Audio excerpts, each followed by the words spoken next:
It says that we're live now, but I'm going to just give it a minute or two to make sure. Does it, Evan, on your side, does it say that you're gone live yet? It just came on. Perfect. Okay. So I think that we can probably assume that we're good now. Hi, my name is Aaron. This is my show, Reeducation, and today we're going to be talking with some of the protesters from the DeKalb County Jail in Georgia. I know I say that wrong pretty much any time that I bring it up. They were responsible for a demonstration that happened the other day that resulted in a very large police presence, and I'm going to basically allow them to explain what was going on.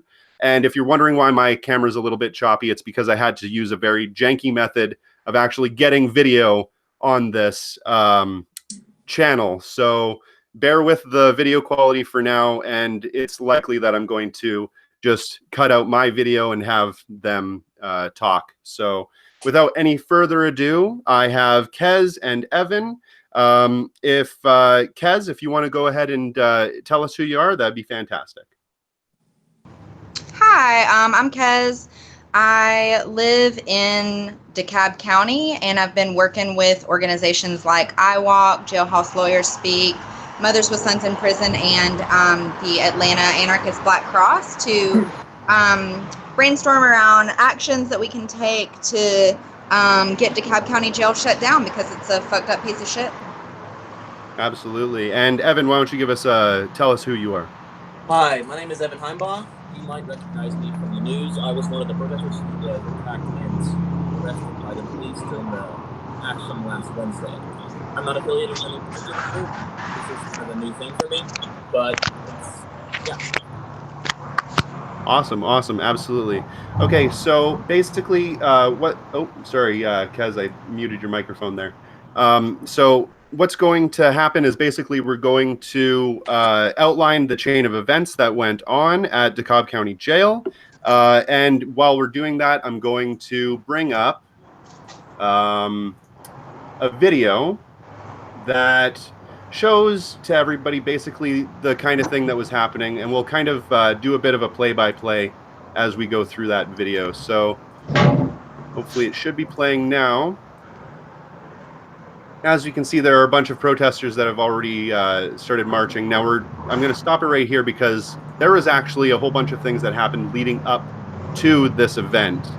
Now, Kesley, you were there from the very beginning. Do you want to tell me a bit of a play-by-play leading up to actually getting to the prison? Yeah. So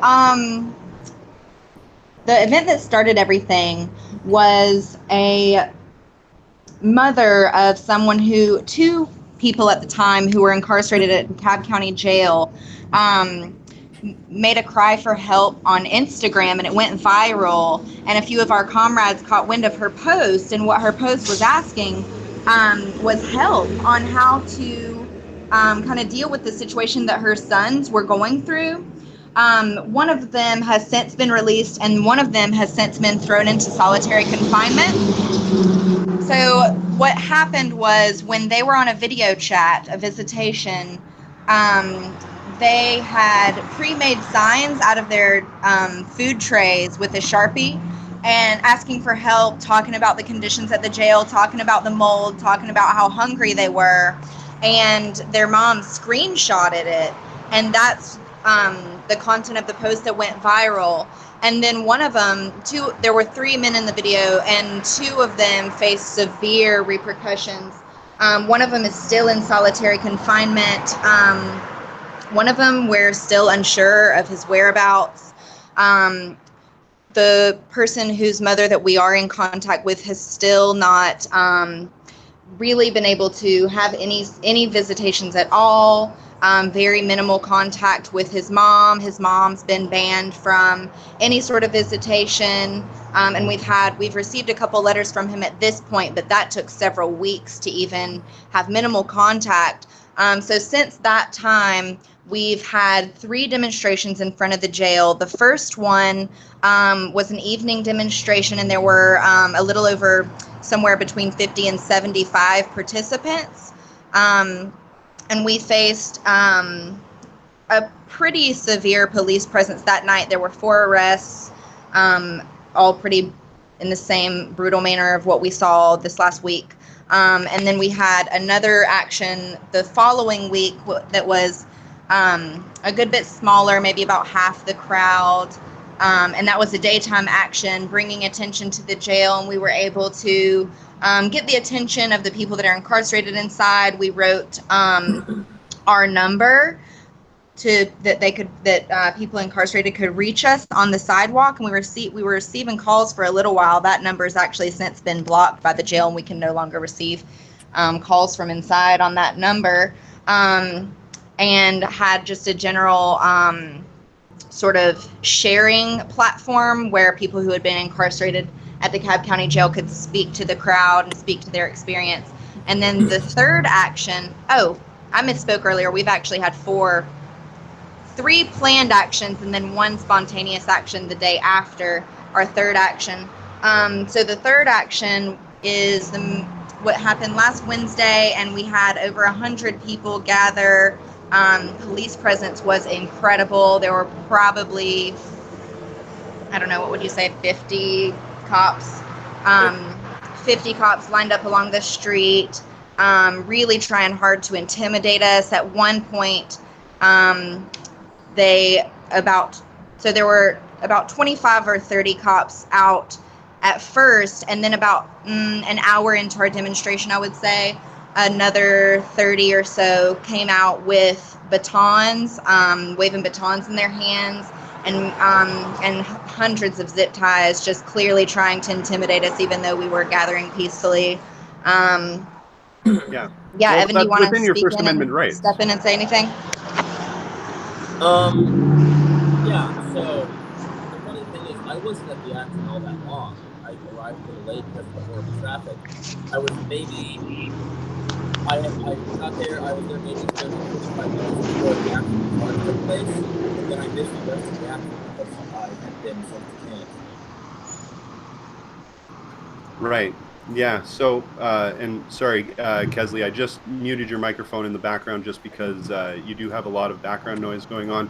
So, basically, what I want to go through is the second that now I believe it was a train station that you had came in on, Kesley, and the second that you basically got off the train or got off the public transit system, there was already a police presence there waiting for you before you were even at the jail. Is that correct? Yes. So when we started gathering, police were immediately surrounding us, telling us that we were allowed to stay on the sidewalk and that we needed to keep moving. And they were immediately trying to co-opt our action and sort of direct our resistance in a way that they found acceptable. And of course, we're not here to follow instructions. So we told them that we were ignoring them, that we weren't going to, submit to their requests, and went forward with what we had planned. So we hung around for about 30 minutes at the train station while everyone gathered, and then marched on our way. Awesome. So, okay. So, and as soon as you got down there, they were basically corralling you onto the sidewalk the whole time you were heading down to the prison. And once you finally got down there, you were met with, like you were saying before, about 20 or 30 different security guards, all with batons in hand, waiting for the protesters to basically start to assemble. Mm-hmm. Yes, and they had also blocked off the intersection to control traffic passing by, which is kind of funny considering they said that we were blocking traffic, and that's some of the charges that they laid on us, but that's beside the point. So yeah, they had blocked traffic at the intersection at the red light, and we're standing across the street in an attempt on both ends of the street in an attempt to limit our mobility. Unbelievable. Okay, so now the very beginning of the protest. Now I'm going to go back to this video here. Hopefully people in the chat can actually see it. At the very beginning of this protest here, it actually looks like the protesters were having a pretty good time. Everybody was relatively in good spirits, marching, waving flags, banners, and so forth. It looks like a totally peaceful event, and it looks like everybody is kind of proud and happy to be there. Is that the general description that you think was going on as well? Yeah, I would definitely say so. Everybody that comes out with a purpose, and it's a really inspiring and meaningful event. There were several people present who have families inside or have themselves been inside, and so it's really a pretty inspiring moment to be able to gather together in a sort of joyful and also militant action against the prison industrial complex as a whole, and on a more personal, intimate level, a situation where people have really personally suffered as a result of this institution. Yeah, absolutely. They most certainly have. Okay, so it looks like as this protest is going on, a lot of people, like I said, they're happy, they're in good spirits, and so forth. And then we get to just a little ways in here, and we have some people holding up flags, and you can see the police presence. It's absolutely astonishing how many they actually have, all surrounding you folks, just to intimidate everybody and to make them feel scared. Now, this is a common police tactic. They do this kind of thing to make it so activists and protesters and so forth are terrified to actually do the action that they set out to do in the first place. And pretty much immediately, I'm just going to skip ahead a little bit here.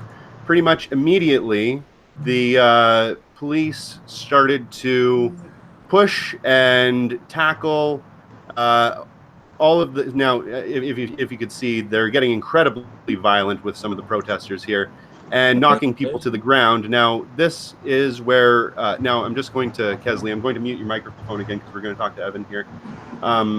Now, hopefully everybody can hear you. Evan, can you say something? Can you hear me?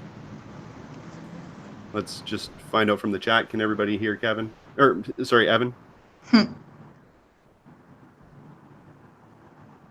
I'm not getting anything from the chat yet.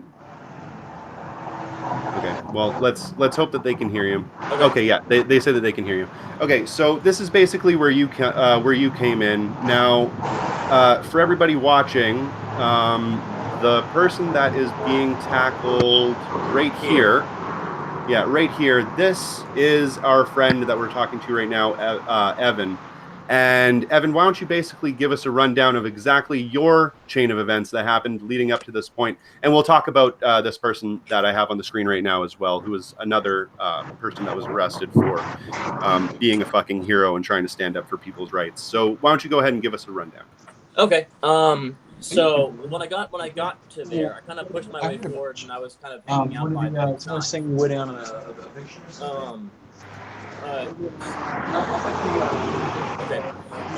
By the big signs. One of the openings by one of the big banners opened up, so I grabbed onto that. So I was towards the front.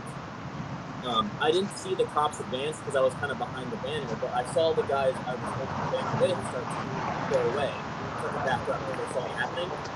But I had no intention of backing up at all, so I just took the banner myself. Someone ended up helping me, grabbing with me, and then I stayed right there. Things started going down when one of the cops, without me seeing, grabbed the banner and ripped it out of my hands. So the moment that happened, I kind of freaked out. I started to back up and try and get out of there. And one of the cops grabbed me from the front. Someone else grabbed me from behind. One of the other people who were arrested, they tried to pull me out, but my hoodie came off instead. And then the cops basically fell on top of me. Unbelievable. Yeah. And in the news, this was portrayed as you just started to lie down on the ground and the police just had to take care of you. They had to come up and they had to start stomping on you because you apparently were lying on the ground. That is basically what was said in the media. Yeah, no, I remember that moment too, because when the cop ripped the thing out of my hand, I saw the look in his face, and it was like merciless. That guy was pissed. Yeah. That's why I got really scared that night. I was trying to get away, and I remember that guy, the blonde guy. I remember his image, his face burned into my brain. I remember that. After I fell over, the cops. I remember when I was falling over, I just saw this massive wall of cops right behind me. I couldn't see past them. I couldn't tell how many were there. After that, they flipped me over. My left wrist was stuck underneath me, so like they couldn't get to him. The other one grabbed my right wrist and pulled it back, like trying to cuff me, I guess. But they weren't really doing anything about it. They were just holding it like a 90-degree angle behind my back, which ended up fucking it up. I remember hearing a cop threaten to break someone's arm if they didn't like let them cuff them. But it turns out they weren't talking to me; they were talking to someone else. So eventually, I ended up freeing my left arm from under me. The cuffs went on, and while that was happening, one of the cops. Hard to remember. It might show up in the footage here, but one of the cops, as they're arresting me, they put their knee on the back of my head and ended up grinding my face into the concrete as they were doing it. Unbelievable. Mm-hmm. Like I wasn't fighting back at that point. There was no point. I would gain nothing from fighting. No, and fighting in that situation, fighting is the last thing that you want to do because it's going to inevitably shine the rest of the protesters in a bad light.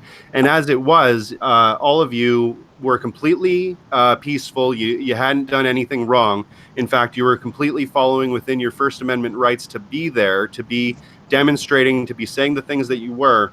And these so-called police officers, these highly trained professionals, decided that they were going to revoke your rights as citizens of the United States and begin to harass, intimidate, and arrest people for basically doing what they are free to do.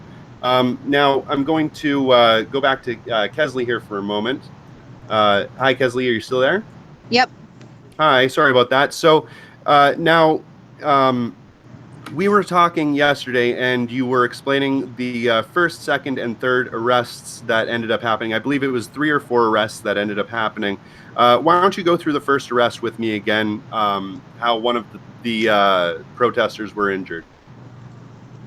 Yeah, so the first 2 arrests that happened were just sort of our people were randomly targeted and picked out of the crowd.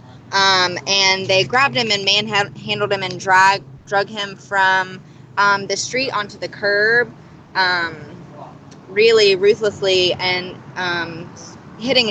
scraped his head against the concrete and the curb, and basically the same thing of what Evan was just describing, of just being sort of really manhandled and brutalized. Then the third arrest, we saw our comrade was just sort of drugged by his arms across the street and then down the street to be taken into custody. And then our fourth comrade was sort of pushed to the ground on her back and was screaming and sort of trying to scoot away from the cops, and they were just continuing to bear down on her despite her attempts to sort of retreat and preserve her safety. Now, Evan, can you see the video that I'm playing right now, Evan? Yeah, I'm watching it right now. Now, is this moment right here next to the cop car, is this the now is that that's not the girl, is it, that got knocked down? That's her. That is her. Okay, yeah. So I don't think that you all can actually hear the audio in this, but if you can, I'm not sure if anybody can hear that audio, but hold on, I'm just gonna, Kesley, again, I'm just mute your microphone. Hopefully people can actually hear this audio, and you can actually hear her screams. Oh my God, yeah.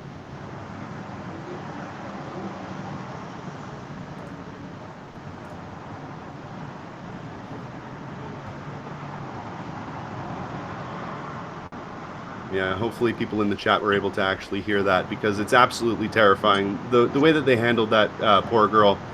Now, okay, so that was, now I was told that somebody was tased. Is that true?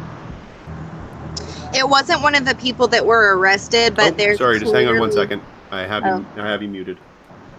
Sorry, go ahead, Kesley. Yeah, I was saying it wasn't one of the people who was arrested, but there's clearly a video of a cop with a deployed taser in his hands in the video. And what now? Do you know who it was that got tased, or is that somebody that you didn't actually know? It was somebody that we didn't know. Oh, okay, wow. All right, so they brutalized you, Evan. They threw you onto the ground, then they tased a few other people, clearly attacked a few others. What I don't actually have in the video is one of the gentlemen that was knocked to the ground. I believe he was the first arrest. He got bloodied up pretty bad. He had a pretty severe looking gash in the side of his head, and he was bleeding quite badly. I wish that I actually had the images of that. Okay, so you were talking at the very beginning how you had communication with the rest of the inmates, and you said that you were able to put that telephone number out by basically drawing it in chalk on the ground. Now, what was that number for? That number was for people who are incarcerated and have been sort of stuck inside this jail for a while to be able to call us, ask for support, whatever they need, and report on their conditions. There's been a pretty good bit of communication from the inside, actually, in various forms during the protests. We've maybe all but the first protest we were able, during each protest we've been able to communicate just via noise and hear them banging on their windows. We've since noticed several more broken windows in the jails of just from people who are inside, instituting their own resistance. And there have been a few different occasions of them putting signs in the windows that we've been able to capture and share on social media. And then with visitations and contacts with especially our one friend's mom, we've been able to have communication with people who are inside pretty frequently. So now we were talking about the windows being smashed earlier, and this was something that looked like it was new from the first action that you had been involved in to the one that happened the other day. A lot of those holes in those windows were not there the time before. Is that true? That's true, yes. Okay. Now just a quick question that I had as well. It looks as though there's some kind of glass structure that... see if I can find it in the video. It looks like a bus stop or something like that. Now, it has a whole bunch of smash marks in it too. It didn't look like any of the protesters had weapons. Now, was it possibly the protesters that did the damage to this glass, or was that possibly something else? No, I think that's old. That's old. Oh, okay, that was something that was already like that. Well, yeah, that's very interesting. Okay, so you also spoke earlier about Darnell. Darnell was the gentleman that wrote, "Please help me, need food," on the back of a styrofoam container. And he was... Now, why don't you tell me exactly what happened to him because he did that? So after he reported on his conditions to his mom, he was drugged by the collar of his scrubs out of his cell, out of where the video cameras are, away from cameras, and brutally beaten by the guards.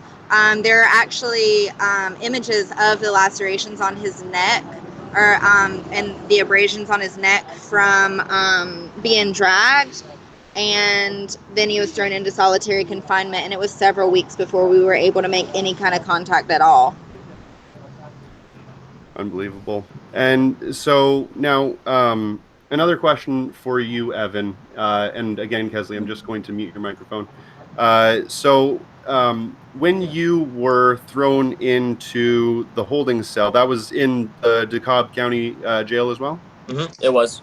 Okay, why don't you give me basically a rundown of how you were treated and the course of events that happened there? So basically, immediately, the three of us were separated from the girl who was arrested, who was attacked by the cops. She was pulled away from all of us, and I didn't see her until I was let out. The three of us remaining were put into a holding cell. We were in there for maybe 6 or 7 hours. It's hard. Time gets a little fuzzy once I get in there. We sit there, we talk for a while. Periodically, we'd be pulled out for like a medical check or for pictures or whatever processing stuff we were going through. At one point, we did yoga together in the holding cell, in front of all the cops. And that was That was nice.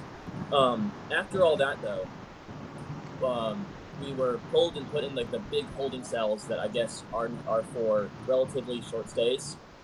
One of our friends was pulled away entirely and put in a different cell by themselves, while I was left with one of the other guys. Part of the thing I'm thinking about it now, it's hard to tell like what was like a mindfuck thing and what was like bureaucratic nonsense. Like one of the things that was kind of weird was that two of us, the two who were separated, were put in the like orange jumpsuits that the jail people had, but the other two, like we were together, we didn't have to change at all. Other stuff like that. One thing I noticed was, I remember hearing before this action took place that whole areas of the jail were being walled off so they could paint over the mold. And one thing I noticed is that the walls looked like they had just been freshly painted. Like you could tell that there had been like messages that had been scratched into them, where the paint had seeped into and kind of covered up, but didn't block all the way. And like the walls looked very fresh, though I can't confirm anything on that front. So, and how you were also telling me that there was quite a bit of water all over the floor, and that you had to basically now is that true as well? Mm-hmm, it was. The cell we were put into was maybe half of it was covered in a relatively like a puddle of water that had come probably from one of the appliances in there. The appliances didn't work either. Like if they worked or not, it was kind of spotty. Unbelievable. Okay. So now I'm going to go back to Kesley, if I can. Okay. Yeah, it looks like so it looks like Kesley's microphone was still showing up in the chat while we were trying to talk. So there was a little bit of background noise, but hopefully we've solved that problem now. And hopefully, Kesley, you can hear me.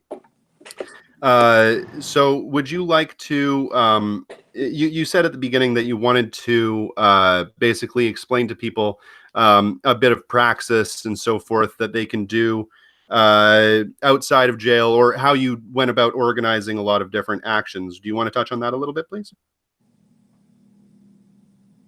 Yeah, so one thing I'll hit on a little bit is there's clear repression going on here. Police are hiding shit from the public. They don't want to be exposed. They don't want the whistle blown on the conditions. And so one of their tactics of repression is repression of our external organization and through arresting our people. So one thing that we do to counteract that is we make sure that we have a really strong jail support network. And so what that looks like for us is that we have one central number that everybody at the action can sort of write on their person so that it can't be removed from them. They call that number, and we sort of have a phone tree going on where we have people that are on site and off site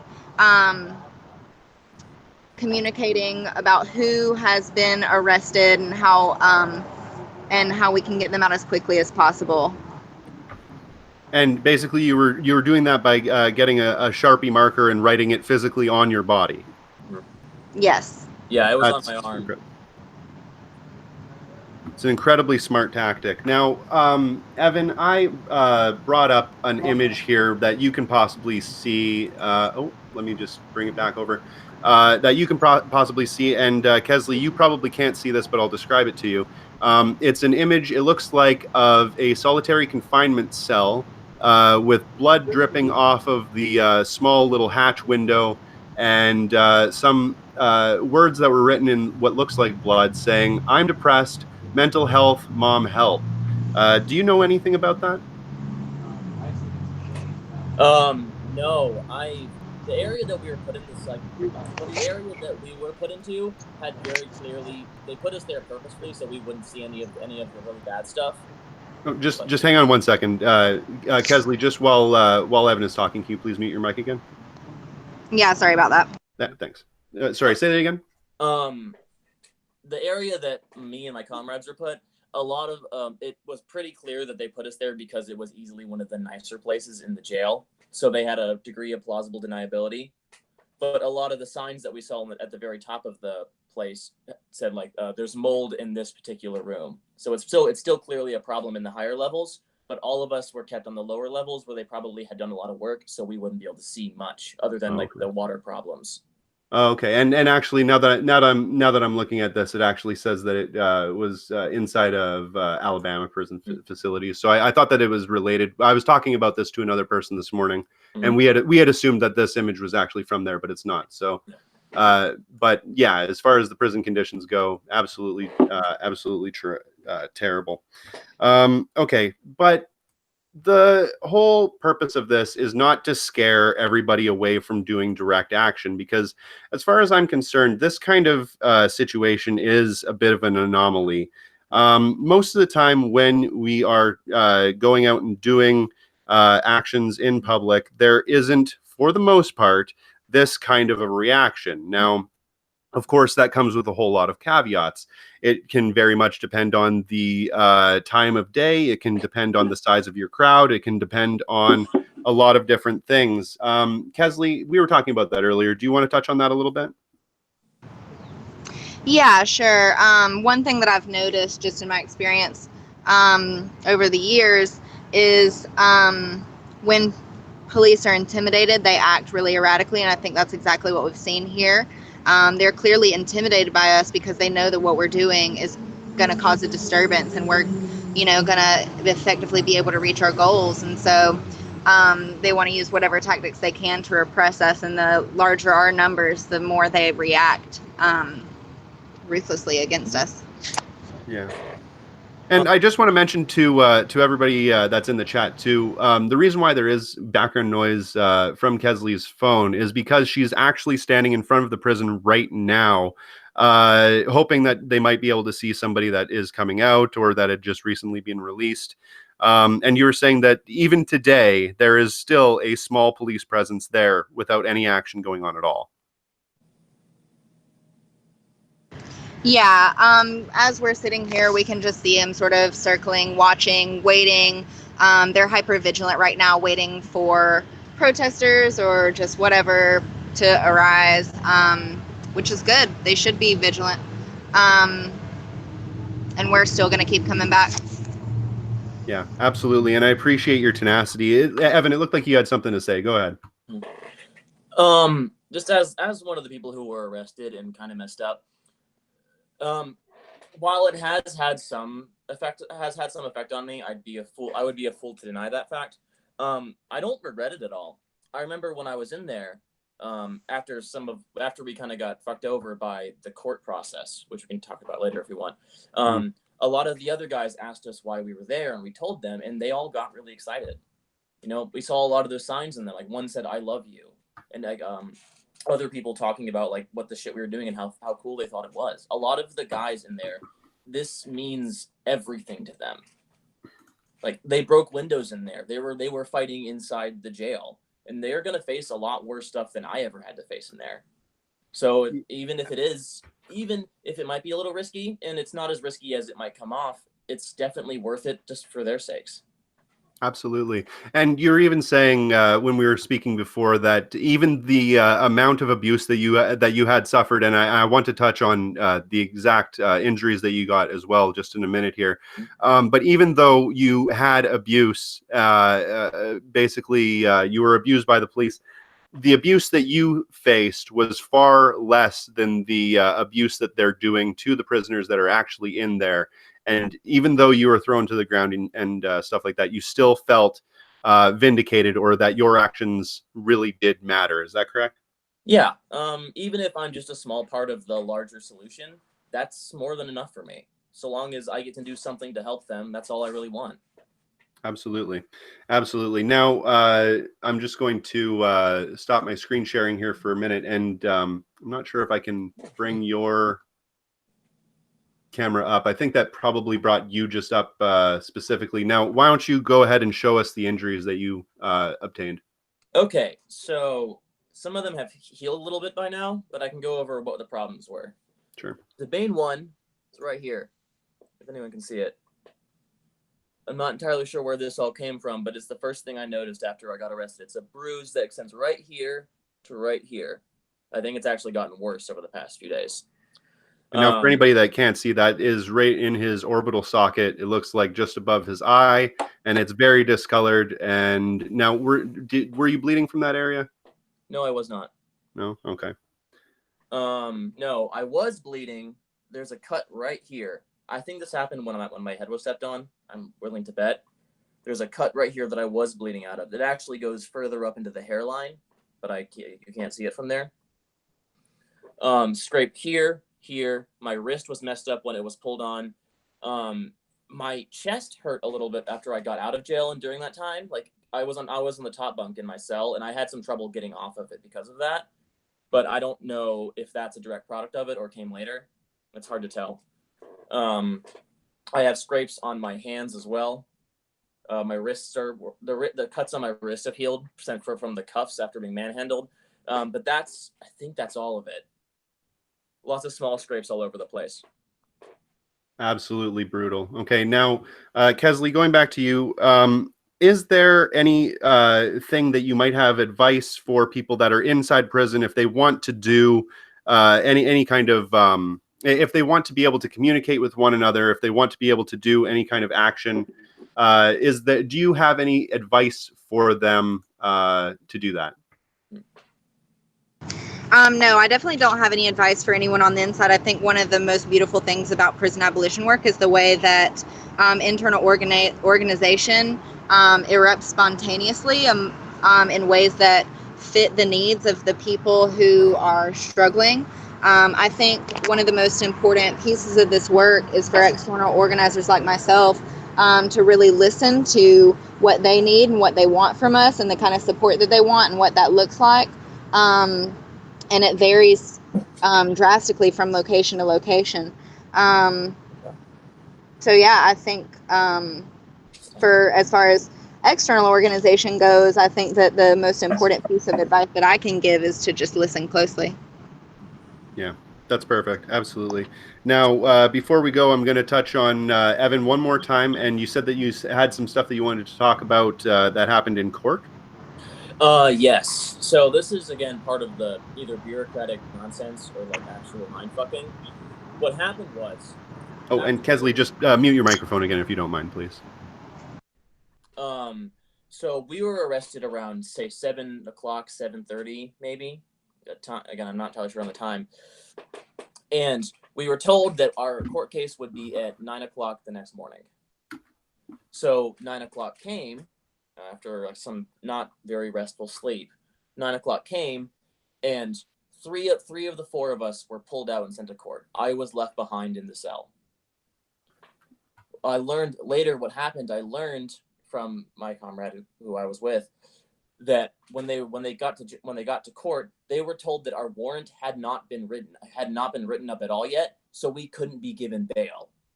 So we were told that we had to stay overnight and come back the following morning.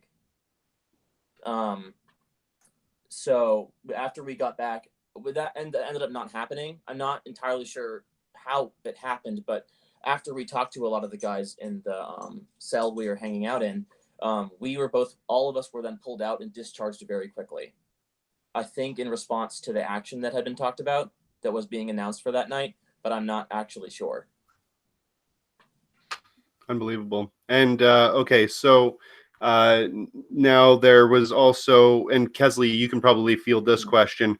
There was a girl, the one that was knocked down and that was screaming in the video there. She had a whole bunch of abuse suffer to her while she was inside. You want to go through that a little bit, please?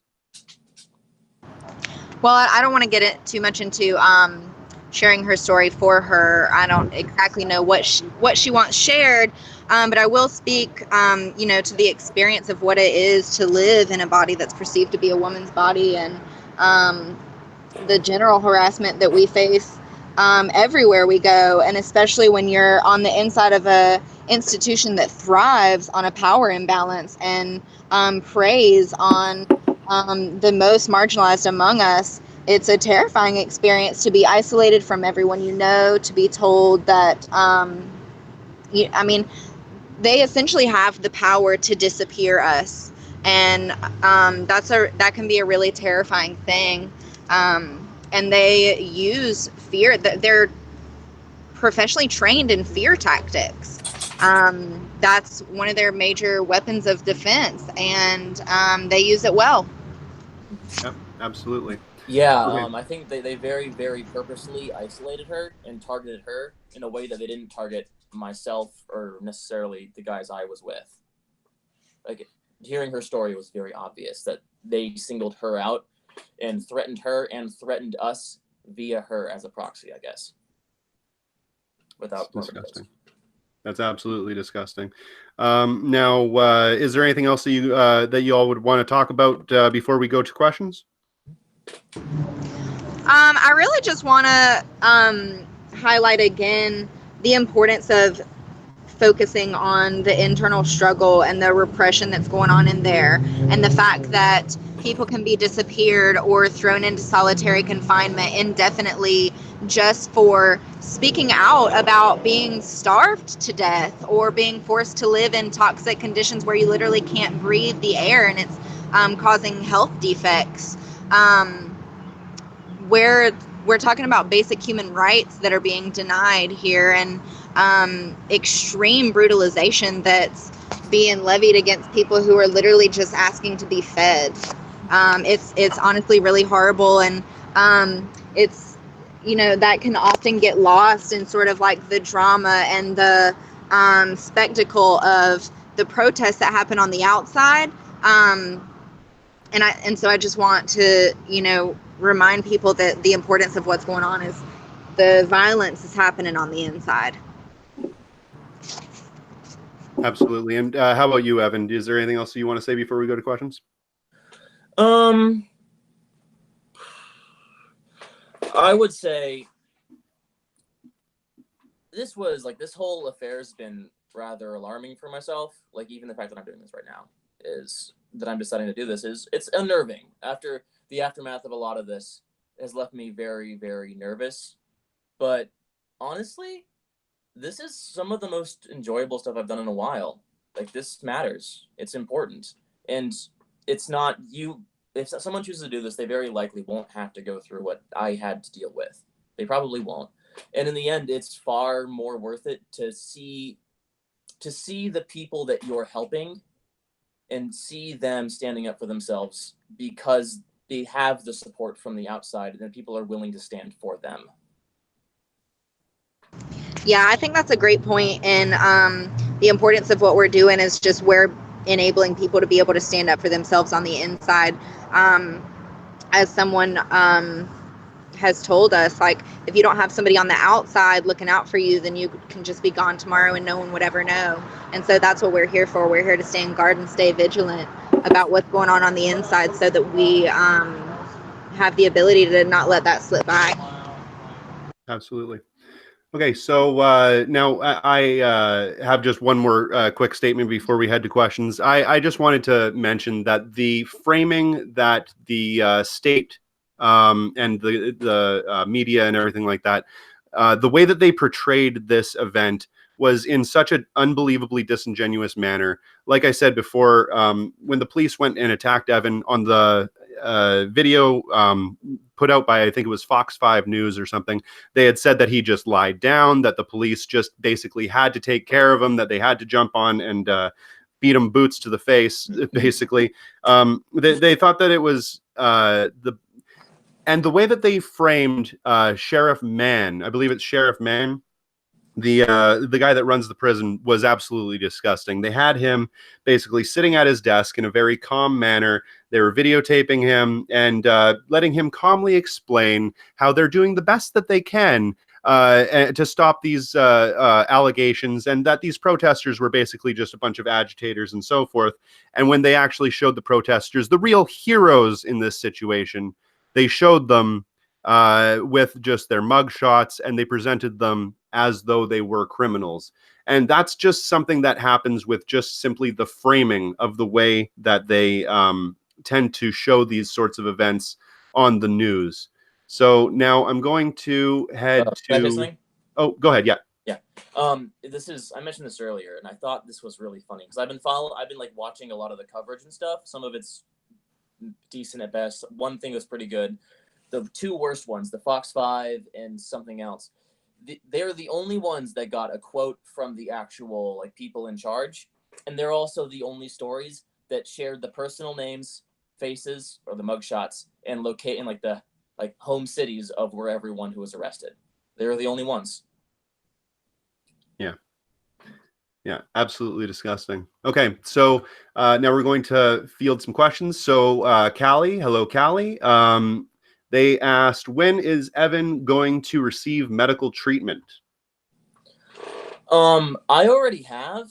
Like I had a huge migraine after I kind of got out of jail, and I went to like an urgent care unit to take a look at it, but there doesn't seem to be any major damage. Like this is mostly, like this will take a while to heal, but ultimately I'm not like seriously hurt at this point in time.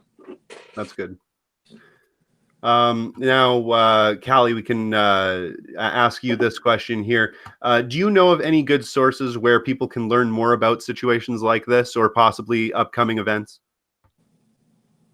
That's, yeah, go ahead. Oh, is that for me? Yeah, yeah, Kesley, go ahead. Yeah. So I definitely say to check out the national website, Incarcerated Workers Organizing Committee, for people to find out what's going on in areas local, as close to them as they can. Check out the big cities. Often Anarchist Black Cross, there are chapters of that all over the country too, and they're doing a lot of the same kind of work. So check with organizations like that on their websites and see how you can get involved. There's also a really great organization called blackandpink.org, I believe is what it's called. I'm second guessing myself now, but they're a pen pal program that also they're a pen pal program for people who are incarcerated, just to get some of that human connection and some support from the outside, because being in prison and jail is one of the most isolating and torturous experiences that we can leverage against our citizens, or that the state leverages against our citizens, is awful. Yeah, absolutely. And I just want to mention that last question was from Spenny EX. Now I have a question from Amelia Jane. What can people who can't attend protests do other than put the word out? One thing they can do is donate to the fund that we use to bail people out.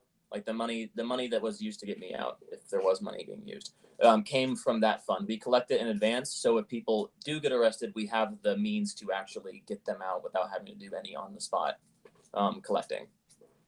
Anything else? Yeah, I would also stress the importance of these pen pal programs that are happening all over the country, because just having a friend is such an important human connection experience that's really can be undervalued sometimes. So really checking out those pen pal programs. If you can't make it to a protest, you can at least be connecting with some people who are struggling on the inside in that way. Perfect. This question comes from NW. What information / experience would you value the most for / wish you had for the first few protests? So basically, what do you wish that you knew, or what do you wish that you had before you entered into your first few protests? I guess going into my first protests, I'd say it's okay to feel nervous. Cops are really fucking scary and can be really brutal. And so it's perfectly normal to be nervous and to have that adrenaline rush and that anxiety. That's healthy, and it's there to keep you on guard and stay safe and keep yourself safe and stay vigilant. And just the importance of showing up and, having your body in the street and, showing up for a cause. That's not to be undervalued. Absolutely. Okay, so the last thing that I was going to touch on again is that yes, protests are usually very fun. This is an anomaly. And now, if y'all want people to join any of the organizations that you're involved in, for example, IWalk or Anarchist Black Cross, so forth, is there any good places that you can go to actually join up with any of those groups? It varies from city to city. Oh, okay. But yeah, okay, yeah, that works perfectly. So if people want to learn more about what's going on with IWOC, they can go to the IWOC website. Yeah, that's incarceratedworkers.org. Perfect. Absolutely. All right. So I think that's everything. If there's anything else that you guys want to talk about, feel free. I feel like we covered it. Thanks, Aaron, for giving us some space to talk about what's going on in DeKalb County.